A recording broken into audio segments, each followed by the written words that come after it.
해패장도 만나고 했는데 기대감 뭐 많이 갖고 있어서 또 인도네시아 축구 팬들이 또 많은 기대를 갖고 있다는 얘기도 듣고 해서 심리적으로. Oke, teman-teman, kali ini saya akan kembali lagi membahas mengenai kabar terbaru dari timnas Indonesia.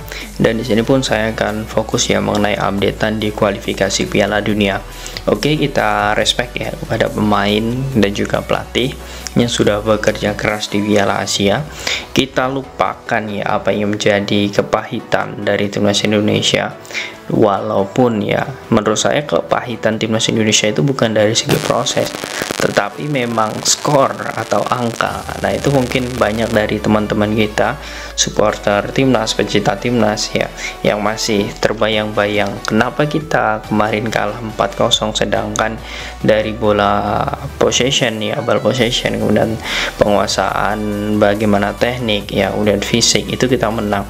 Nah, itu mungkin ya masih terbayang karena memang kita melihat timnas ini sangat jauh ya penampilannya dibanding tiga laga sebelumnya. Nah, saat melawan Australia ini adalah pertandingan terbaik, dan menurut saya juga ini adalah pertandingan terbaik. Jadi ada kegelisahan ya, termasuk saya juga kegelisahan Indonesia kalah 4-0, tetapi itu tidak masalah ya, karena menurut saya pemain-pemain yang bermain ini masih muda. Artinya dengan kekalahan 4-0 ini mereka lebih memiliki pola pikir yang sangat luas untuk kedepannya ketika dipanggil timnas lagi melawan tim-tim besar ya, mereka bisa mengantisipasi bagaimana tidak terbantai lagi. Dan menurut saya ini tidak masalah ya, karena ini adalah sejarah bagi kita lolos di 16 besar ya, kemudian kita langsung bertemu tim kuat ya, laga dan Piala Dunia yang menyulitkan Argentina juga, dan artinya kita tidak masalah ya dari segi angka atau gol, tetapi dari proses kita sudah benar. Nah, yang membuat saya lebih salut ya, saat ini kan timnas Indonesia sedang ini tontonnya menuju Jakarta ya, nanti akan ada beberapa sambutan yang dilakukan oleh Kemenpora dan juga PSSI ya mengenai timnas Indonesia yang memang sudah berhasil lolos ke 16 besar. Ini adalah sebuah prestasi dan ini memang harus diapresiasi. Jadi kalau teman-teman nanti melihat ya, mungkin area Jakarta yang melihat timnas ya, setidaknya kasih aplaus kepada mereka karena mereka sudah berjuang. Nah, ada momen yang menarik menurut saya di sini yang ingin saya perdalam mengenai pembahasan konten kali ini, yakni bagaimana Shin Tae-yong ya, sepertinya karena dirinya ini sangat ingin memberikan prestasi kepada timnas, dia pun langsung memberikan statement bahwa saya tidak sabar menunggu di bulan 3, tidak ada lagi waktu untuk berleha-leha. Nah, di sini pun saya melihat ada rasa bagaimana hormat ya, termasuk respect ya, termasuk juga bagaimana wibawa ya yang memang harus dilakukan oleh semua kalangan pecinta timnas kepada Shin Tae-yong. Nah, mengapa demikian? Karena memang seharusnya ya waktu-waktu ini adalah waktu-waktu istirahat, tetapi dengan keinginan Shin Tae-yong untuk membuktikan bahwa di kualifikasi Piala Dunia nanti akan ada kejutan lagi, menurut saya ini momen yang sangat bagus. Pelatih saja itu sangat semangat, apalagi pemainnya seharusnya bisa 2-3 kali lipat lebih semangat. Nah, mengapa saya bilang di sini saya berkaca ya dari statement Shin Tae-yong yang mengatakan bahwa tidak ada waktu lagi untuk istirahat dan saya akan fokus melawan Vietnam di kualifikasi Piala Dunia di bulan 3. Nah, itu artinya ya staff, kemudian pelatih analisis dan juga pelatih kepala di bulan ini akan sibuk. Di bulan ini akan sibuk untuk menentukan bagaimana pola taktik strategi saat melawan Vietnam di bulan 3 di tanggal 21 ya kalau tidak salah, dan juga bulan tanggal 26. Leg pertama tanggal 21 di GBK, kemudian tanggal 26 nanti di Vietnam. Nah, artinya memang itu jaraknya itu ya, jarak harinya itu sangat berdekatan, dan kalau dilihat saat ini ya timnas Indonesia memang membutuhkan beberapa amunisi tambahan. Walaupun kita kemarin menang melawan Vietnam ya, saya sangat yakin sekali Shin Tae-yong masih ingin memberikan yang terbaik dan mengevaluasi ya celah ataupun beberapa kesalahan yang dilakukan oleh pemain ketika di Piala Asia. Nah, yang menjadi kabar baiknya ya optimisme dari Shin Tae-yong, karena kita tadi sudah respect ya kepada beliau ini ya, dan ingin langsung mempersiapkan ya bagaimana pola strategi di bulan 3. Ternyata ini juga saya melihat dari statement Bapak Erick Thohir yang mengatakan juga untuk proses kepindahan warga negara ya, yakni 4 pemain ya, Jay, kemudian Jay sudah ya, Nathan, kemudian ini ada beberapa lagi seperti Ragnar, kemudian Tom Haye ya, dan juga ada lagi satu ya, yakni Martin Paes. Ini dipercepat agar nantinya ini segera selesai, dan Bapak Erick Thohir pun juga sangat yakin optimis akan bisa selesai tepat waktu. Kalau kita melihat ya, tentu itu adalah di bulan 3 akhir. Nah, jadi PSSI masih ada waktu antara di bulan 2 akhir, bulan 2 pertengahan, atau di bulan 2 akhir, atau di bulan 3 awal.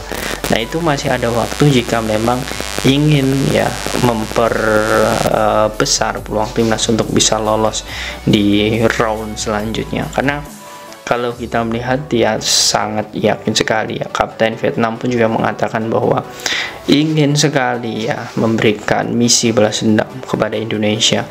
Ini pun juga sudah dikatakan oleh Kapten Vietnam ya, bahwa kita tidak ada lagi waktu bermain ketika kembali ke Vietnam.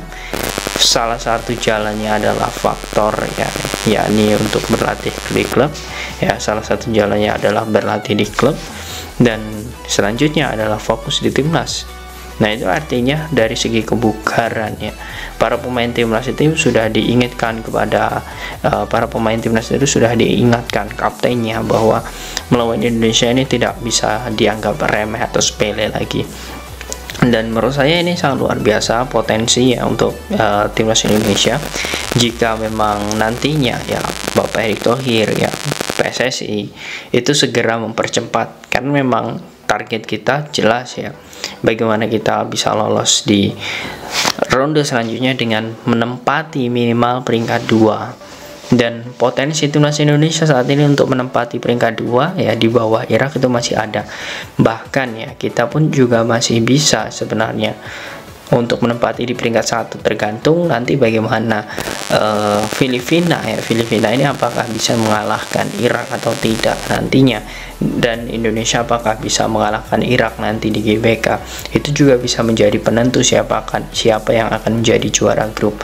Yang jelas ya, apa yang sudah menjadi keinginan Shin Tae-yong dengan langsung mempersiapkan tim ya, ini menurut saya sangat luar biasa, dan ini akan menjadi tanggung jawab besar bagi para pemain juga, karena ini adalah fase ya yang sangat rawan saat ini. Tentu ya setelah pembubaran Piala Asia ini para pemain akan fokus lagi ke klub.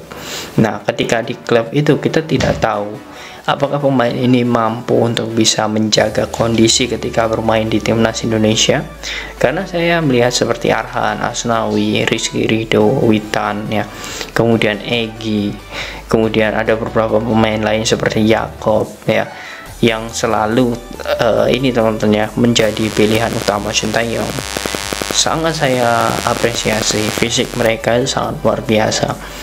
Tapi ya ketika sudah tidak di timnas ya, ini lagi-lagi ini permasalahan lama sebenarnya. Jangan sampai nanti ketika sudah di klub ya, kemudian ketika kembali lagi ke timnas, pelatih fisik kita harus bingung lagi, harus mengeluh lagi. Nah, ini karena sangat rentan. Mengapa saya bilang rentan? Karena waktunya cuma 1 bulan. Kalau 1 bulan itu untuk pemulihan lagi itu sangat lama ya. Berbeda jika masih ada waktu ya, misal bulan 2, kemudian kualifikasi Piala Dunianya bulan 5. Jadi masih ada waktu agar dia panas di klub, kemudian ketika bergabung bersama timnas itu lebih fit lagi. Tetapi kalau misal hanya 1 bulan, kemudian di klub juga tidak ada agenda, ataupun nantinya ya BRI Liga 1 juga belum bergulir lagi ya, ini takutnya nanti ya mulai kendor, kemudian tidak mengatur pola makan. Nah, itu yang sangat ditakutkan. Tetapi yang jelas ya, semoga saja dengan semangatnya pelatih ya, kemudian bagaimana perencanaan untuk melawan Vietnam ya, kemudian untuk menyongsong bagaimana di periode Juni nanti kita akan bertemu dengan Irak ya, kemudian ada beberapa negara di FIFA Matchday yang akan bertanding melawan Indonesia. Ini artinya kita harus fokus di situ, karena memang ini akan berpengaruh di peringkat FIFA. Dan menurut saya apa yang sudah dilakukan Sintayong ini sudah benar. Nah, bagaimana menurut kalian teman-teman dengan persiapan timnas Indonesia di kualifikasi Piala Dunia ini? Apakah kalian yakin nantinya timnas mampu untuk bisa melaju ke ronde selanjutnya? Silahkan kalian tulis di kolom komentar.